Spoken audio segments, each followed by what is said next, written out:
आपण पाहत आहात BV महाराष्ट्र न्यूज, खबरबात महाराष्ट्राची।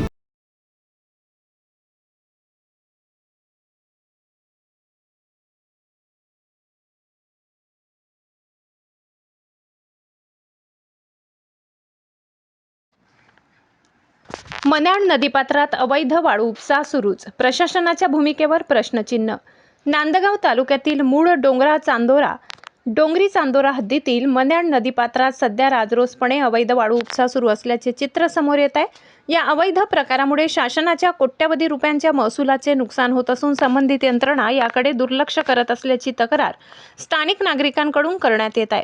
दररोज मोठ्या प्रमाणात अवजड वाहनांद्वारे वाळूची चोरटी वाहतूक केली जात असून या वाहनांच्या सततच्या वर्दळीमुळे परिसरातील नागरिकांना कर्कश आवाजाचा त्रास सहन करावा लागत आहे। याशिवाय या अवजड वाहनांमुळे स्थानिक रस्त्यांची अवस्था अत्यंत बिकट झाली असून मन्याड नदीवरील चांदोरा हा पूल देखील धोकादायक बनलाय। अनेक ठिकाणी रस्ते धोकादायक बनले आहेत। मन्याड नदीपात्रातील या बेकायदेशीर वाळू उपशामुळे पर्यावरणीय संतुलन बिघडण्याची शक्यता व्यक्त केली जात आहे। नदीपात्राची खोली वाढल्याने भविष्यात पाणी टंचाई, पूरस्थिती तसेच भूजल पातळीवर विपरीत परिणाम होण्याची भीती नागरिकांनी व्यक्त केली आहे। या प्रकरणी स्थानिक नागरिकांनी तीव्र संताप व्यक्त केला असून महसूल प्रशासन तसेच वन विभाग या प्रकाराकडे दुर्लक्ष करत असल्याचा आरोप सामाजिक कार्यकर्ते अशोक मोरे, सेवानिवृत्त पोलीस अधिकारी यांनी केले आहे। परिणामी अवैध वाळू उपसा दिवसेंदिवस वाढत असून शासनाच्या गौण खनिज संपत्तीचे मोठ्या प्रमाणावर नुकसान होत आहे।